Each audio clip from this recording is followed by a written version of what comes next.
Dehumanization, according to the Cambridge Dictionary, means to remove special human qualities that provoke independent thought and feelings towards other people. Dehumanization diminishes a person to be seen as something inferior, animalistic, and in general below the perpetrator's status. This is often performed through language, especially in media texts. Dehumanization is a form of evil, as the intentions are not for the good of another human, which is a concept that Straub explores in the book Good and Evil, looking at the varying degree of actions humans perform and why. Straub mentions destructive actions are the result of basic human psychological and social processes that evolve into more powerful aggression. For my first example, I have used the way transgender athletes have received backlash in the media. This subject demonstrates clearly how the simplest of degrading and misrepresentative language, as well as discrimination, creates an act of dehumanization culture in society. In the coverage of trans athletes' matters in media, it is common that the perspective of trans athletes themselves are absent due to previous backlash, causing a feeling of unsafety to comment.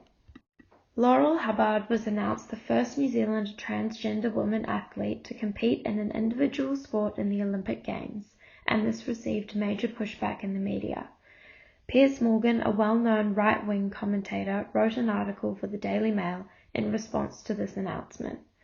The title of Morgan's article includes language that immediately sets a one-sided, harsh tone for the reader. The words allowing, terrible, mistake, destroys, kills, dreams are all very emotive and suggestive. It makes the reader feel as though it is a catastrophe.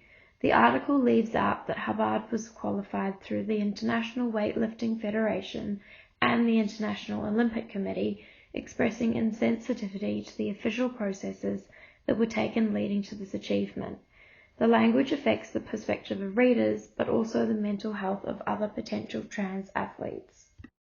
Straub mentions in the book Good and Evil that evil means human destructiveness. This can come in an obvious form as great violence against others, such as genocide, or it can come in smaller acts of persistent harm doing, the effects of which accumulate, like parents being hostile and punitive, or peers picking on a child day by day for a long time. Such actions can destroy a child's spirit, his or her dignity, self-worth, and the ability to trust people.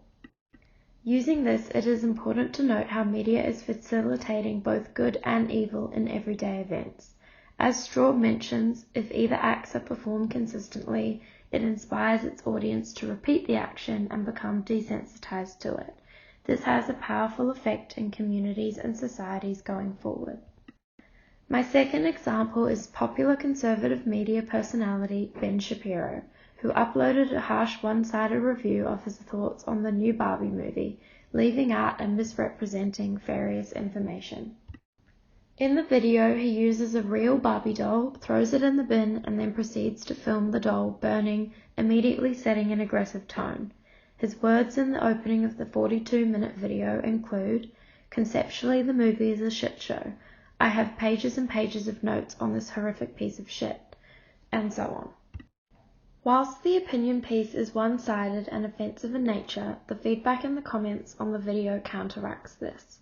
Comments such as, "I'm now convinced that Ben Shapiro could complain about literally anything all day long," and similar are left below the video, providing a humorous approach to veer away from the negative presentation that Shapiro not so kindly bestows upon the internet.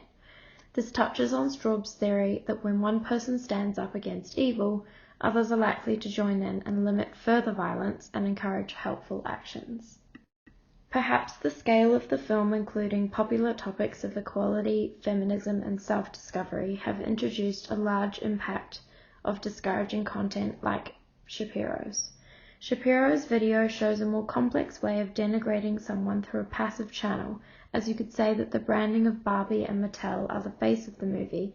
Therefore, it makes it easier for someone like Shapiro to comment so harshly, as this hides the face of the creator Greta Gerwig herself. My question is media a tool in facilitating audiences to accept evil as a norm in society?